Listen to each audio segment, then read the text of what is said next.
Hi hello ಎಲ್ಲರಿಗೂ ನಮಸ್ಕಾರ. ಜ್ಯೋತಿ ಪಾಕಶಾಲೆಗೆ ತಮ್ಮೆಲ್ಲರಿಗೂ ಸ್ವಾಗತ. ನನ್ನ ಕುಕಿಂಗ್ ವಿಡಿಯೋಸ್ ನಿಮಗೆ ಇಷ್ಟ ಆದಲ್ಲಿ ಜ್ಯೋತಿ ಪಾಕಶಾಲೆ ಚಾನಲ್ನ ಸಬ್ಸ್ಕ್ರೈಬ್ ಮಾಡ್ಕೊಳ್ಳಿ. ನಾನು ಈ ದಿನ ಸಿಂಪಲ್ಲಾಗಿ ಟೇಸ್ಟಿಯಾದಂತಹ ಒಂದು ಸ್ವೀಟ್ ರೆಸಿಪಿನ ತೋರಿಸ್ಕೊಡ್ತೇನೆ. ಹಳೆ ಕಾಲದ ರೆಸಿಪಿ ಅಂತಲೇ ಹೇಳ್ಬೋದು. ಹಾಲು ರೊಟ್ಟಿ ಅಂತ ತುಂಬಾ ಸಿಂಪಲ್ಲಾಗಿ ಮಾಡ್ಕೊಳ್ಬೋದು. ಟೇಸ್ಟ್ ತುಂಬಾ ಟೇಸ್ಟಿಯಾಗಿರುತ್ತೆ. ಬನ್ನಿ ಈ ಟೇಸ್ಟಿಯಾದಂತಹ ಈ ಸ್ವೀಟ್ ರೆಸಿಪಿನ ಮಾಡೋದು ಹೇಗೆ ಅಂತ ನೋಡೋಣ.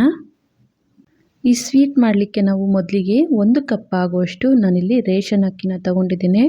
ರೇಷನ್ ಅಕ್ಕಿ ಆದರೂ ಬಳಸ್ಬೋದು, ಮಾಮೂಲಿ ಅಕ್ಕಿ ಆದರೂ ಈ ಸ್ವೀಟಿಗೆ ಬಳಸ್ಬೋದು. 1 ಕಪ್ ಆಗುವಷ್ಟು ರೇಷನ್ ಅಕ್ಕಿನ ಒಂದು ಬಟ್ಲಿಗೆ ಹಾಕಿ 1 ರಿಂದ 2 ಸರಿ ನೀಟಾಗಿ ತೊಳೆದು ತಗೊಬರ್ತೇನೆ. ನೋಡ್ಬೋದು ಅಕ್ಕಿನ 1-2 ಸರಿ ನೀಟಾಗಿ ತೊಳೆದು ತಗೊಬಂದಿದ್ದೇನೆ. ಇದಕ್ಕೆ ಅಕ್ಕಿ ಮುಳುಗುವಷ್ಟು ನೀರನ್ನು ಹಾಕಿ 2 ಗಂಟೆ ಮಿನಿಮಮ್ 2 ಗಂಟೆ ಆದರೂ ನೆನೆಯಲು ಬಿಡಬೇಕು. ಇನ್ನೂ ಹೆಚ್ಚಾಗಿ ನೆನೆಸಿದ್ರೂ ಪರವಾಗಿಲ್ಲ, ಸ್ವೀಟ್ ಚೆನ್ನಾಗಿ ಬರುತ್ತೆ. ಆದರೆ ಮಿನಿಮಮ್ 2 ಗಂಟೆ ಆದರೂ ನೆನೆಸಿಡಬೇಕಾಗುತ್ತೆ. ನಾನಿಲ್ಲಿ ಅಕ್ಕಿನ 2 ಗಂಟೆ ಕಾಲ ನೆನೆಸಿಟ್ಟಿದ್ದೆ. ನೀರನ್ನು ಬಸಿದು ಅಕ್ಕಿನ ಒಂದು ಮಿಕ್ಸಿ ಜಾರಿಗೆ ಸೇರಿಸ್ಕೊಳ್ತಾ ಇದ್ದೇನೆ. ಇದಕ್ಕೆ ಸ್ವಲ್ಪ ನೀರನ್ನು ಸೇರಿಸಿ ಆದಷ್ಟು ನುಣ್ಣಗೆ ಇದನ್ನು ರುಬ್ಕೊಳ್ಬೇಕಾಗುತ್ತೆ. ಸ್ವಲ್ಪನೇ ನೀರನ್ನು ಸೇರಿಸಬೇಕಾಗುತ್ತೆ. ಈಗ ಇದನ್ನು ಆದಷ್ಟು ನುಣ್ಣಗೆ ಈ ರೀತಿಯಾಗಿ ರುಬ್ಕೊಳ್ಬೇಕು. ಈಗ ರುಬ್ಬಿರೋಂತಹ ಈ ಅಕ್ಕಿ ಮಿಶ್ರಣನ ಒಂದು ಕಡಾಯಿಗೆ ಹಾಕ್ಕೊಳ್ತಾ ಇದ್ದೇನೆ. ಯಾವ ಕಪ್ಪಲ್ಲಿ ಅಕ್ಕಿ ತಗೊಂಡಿದ್ವೋ ಅದೇ ಕಪ್ಪಲ್ಲಿ 1 ಕಪ್ ಆಗುವಷ್ಟು ನಾನಿಲ್ಲಿ ಸಕ್ಕರೆನ ಕಡಾಯಿಗೆ ಸೇರಿಸ್ಕೊಳ್ತಾ ಇದ್ದೇನೆ. ನಂತರ ಯಾವ ಕಪ್ಪಲ್ಲಿ ಅಕ್ಕಿ ತಗೊಂಡಿದ್ವೋ ಅದೇ ಕಪ್ಪಲ್ಲಿ 4 ಕಪ್ ಆಗುವಷ್ಟು ಹಾಲನ್ನು ಸೇರಿಸ್ಕೊಳ್ಬೇಕಾಗುತ್ತೆ. ಕಾಯಿಸಿರೋ ಹಾಲಾದರೂ ಸೇರಿಸ್ಕೊಳ್ಬೋದು ಅಥವಾ ಹಸಿ ಹಾಲಾದರೂ ಸೇರಿಸ್ಕೊಳ್ಬೋದು. 1 ಕಪ್ ಅಕ್ಕಿಗೆ 4 ಕಪ್ ಆಗುವಷ್ಟು ಹಾಲು, 1 ಕಪ್ಪಷ್ಟು ಸಕ್ಕರೆನ ಸೇರಿಸ್ಕೊಳ್ಬೇಕು. ನೋಡ್ಬೋದು ನಾನಿಲ್ಲಿ 4 ಕಪ್ ಆಗುವಷ್ಟು ಹಾಲನ್ನು ಹಾಕ್ಕೊಂಡಿದ್ದೇನೆ. ಈಗ ಇದನ್ನು ಚೆನ್ನಾಗಿ ಮಿಕ್ಸ್ ಮಾಡ್ಕೊಳ್ಳೋಣ. ಅಕ್ಕಿ ಹಿಟ್ಟು ಸಕ್ಕರೆ ಎಲ್ಲ ಮಿಕ್ಸ್ ಆಗೋ ರೀತಿ ಹಾಲಿನ ಜೊತೆಗೆ ಚೆನ್ನಾಗಿ ಮಿಕ್ಸ್ ಮಾಡ್ಕೊಳ್ಬೇಕಾಗುತ್ತೆ. ಈ ರೆಸಿಪಿ ಬಂದು ಹಳೆ ಕಾಲದ ರೆಸಿಪಿ ಅಂತಲೇ ಹೇಳ್ಬೋದು. ತುಂಬಾ ಟೇಸ್ಟಿಯಾಗಿರುತ್ತೆ. ಇನ್ನು ಯಾರೆಲ್ಲ ಹೊಸದಾಗಿ ನಮ್ಮ ಕುಕಿಂಗ್ ವೀಡಿಯೋಸ್ ನೋಡ್ತಿದ್ದಲ್ಲಿ ಪ್ಲೀಸ್ ಸಬ್ಸ್ಕ್ರೈಬ್ ಮಾಡ್ಕೊಳ್ಳಿ. ಬೆಲ್ಲೈಕನ್ ಮೇಲೆ ಕ್ಲಿಕ್ ಮಾಡಿ ಆಲ್ ಅನ್ನೋ ಆಪ್ಷನ್ನ ಆನ್ ಮಾಡ್ಕೊಳ್ಳಿ. ನಾನು ಯಾವುದೇ ಹೊಸ ವಿಡಿಯೋ ಅಪ್ಲೋಡ್ ಮಾಡಿದ್ರೂ ನಿಮಗೆ ನೋಟಿಫಿಕೇಷನ್ ಬರುತ್ತೆ. ನೋಡ್ಬೋದು ಚೆನ್ನಾಗಿ ಮಿಕ್ಸ್ ಮಾಡ್ಕೊಂಡಿದ್ದಾಯಿತು.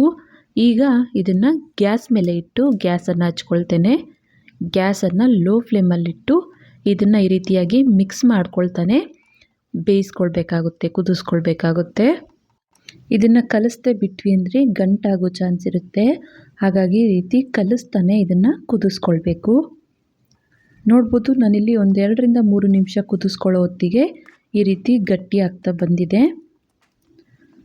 ಈ ರೀತಿ ಕ್ರೀಮಿ ಕನ್ಸಿಸ್ಟೆನ್ಸಿ ಬರೋವರೆಗೂ ಇದನ್ನು ಕಲಿಸ್ಕೊಳ್ತಾ ಕುದಿಸ್ಕೊಳ್ಬೇಕು. ಈಗ ಇದಕ್ಕೆ 1-2 ಟೇಬಲ್ ಸ್ಪೂನ್ ಆಗುವಷ್ಟು ತುಪ್ಪನ ಸೇರಿಸ್ಕೊಳ್ತಾ ಇದ್ದೇನೆ. ತುಪ್ಪನ ಹಾಕಿ ಚೆನ್ನಾಗಿ ಈ ರೀತಿಯಾಗಿ ಮಿಕ್ಸ್ ಮಾಡ್ಕೊಳ್ಳೋಣ. ನೋಡಿ ಈ ರೀತಿ ಕ್ರೀಮಿ ಕನ್ಸಿಸ್ಟೆನ್ಸಿ ಬರಬೇಕು. ಯಾವುದೇ ಕಾರಣಕ್ಕೂ ಗಂಟಾಗ್ದೇನೆ ಇದನ್ನು ಕೈ ಬಿಡ್ದೇನೆ ಕಲಿಸ್ತಾನೆ ಕುದಿಸ್ಕೊಳ್ಬೇಕಾಗುತ್ತೆ. ಗ್ಯಾಸನ್ನು ಲೋ ಫ್ಲೇಮಲ್ಲಿಟ್ಟು ಹಾಲಿನಲ್ಲೇ ಇದನ್ನು ಅಕ್ಕಿ ಹಿಟ್ಟಿನ ಮಿಶ್ರಣನ ಕುದಿಸ್ಕೊಳ್ಬೇಕಾಗುತ್ತೆ. ನೋಡ್ಬೋದು ಮಿಶ್ರಣ ಗಟ್ಟಿಯಾಗ್ತಾ ಬಂದಿದೆ. ಅಕ್ಕಿ ಹಿಟ್ಟಿನ ಮಿಶ್ರಣ ಚೆನ್ನಾಗಿ ಬೆಂದಿದೆ. ಇಷ್ಟು ಕನ್ಸಿಸ್ಟೆನ್ಸಿ ಇದ್ದರೆ ಸಾಕು. ಈಗ ಗ್ಯಾಸನ್ನು ಆಫ್ ಮಾಡ್ಕೊಳ್ತೇನೆ. ಇದನ್ನು ಸೈಡಿಗೆ ತೆಗೆದಿಟ್ಕೊಳ್ತೇನೆ. ನಂತರ ನಾನಿಲ್ಲಿ ದೋಸೆ ತವ ತಗೊಂಡಿದ್ದೇನೆ. ಈ ರೀತಿ ಎಡ್ಜಸ್ ಇರುವಂತಹ ದೋಸೆ ತವನ ತಗೊಂಡು ಇದಕ್ಕೆ 1/2 ಟೀ ಸ್ಪೂನಷ್ಟು ತುಪ್ಪನ ಈ ರೀತಿಯಾಗಿ ಸ್ಪ್ರೆಡ್ ಮಾಡ್ಕೊಳ್ತಾ ಇದ್ದೇನೆ. ತುಪ್ಪನ ಈ ರೀತಿಯಾಗಿ ಸ್ಪ್ರೆಡ್ ಮಾಡಿ ನಾವು ಬೇಯಿಸ್ಕೊಂಡಿರುವಂತಹ ಅಕ್ಕಿ ಹಿಟ್ಟಿನ ಮಿಶ್ರಣನ ಈ ರೀತಿ ಹಾಕ್ಕೊಳ್ತಾ ಇದ್ದೇನೆ. ಅಕ್ಕಿ ಹಿಟ್ಟಿನ ಮಿಶ್ರಣ ಎಲ್ಲವನ್ನು ಈ ರೀತಿ ತವ ಮೇಲೆ ಹಾಕಿ ಕೈಯಲ್ಲಿ ಅಥವಾ ಸ್ಪೂನಲ್ಲಿ ಈ ರೀತಿಯಾಗಿ ರೊಟ್ಟಿ ತಟ್ಟುವ ರೀತಿಯಲ್ಲಿ ಹಿಟ್ಟನ್ನು ತಟ್ಕೊಳ್ಬೇಕಾಗುತ್ತೆ. ನೋಡ್ಬೋದು ಈ ರೀತಿಯಾಗಿ ಸ್ಪೂನಿನ ಸಹಾಯದಿಂದ ಅಥವಾ ಕೈಯಲ್ಲಿ ತವಾ ಫುಲ್ ಈ ರೀತಿ ಮಿಶ್ರಣನ ತಟ್ಟಬೇಕಾಗುತ್ತೆ. ಎಲ್ಲ ಕಡೆ ಈಕ್ವಲ್ ಆಗಿ ಹಿಟ್ಟನ್ನು ಸ್ಪ್ರೆಡ್ ಮಾಡಿ ಈಗ ಇದನ್ನು ಗ್ಯಾಸ್ ಮೇಲೆ ಇಡ್ತೇನೆ.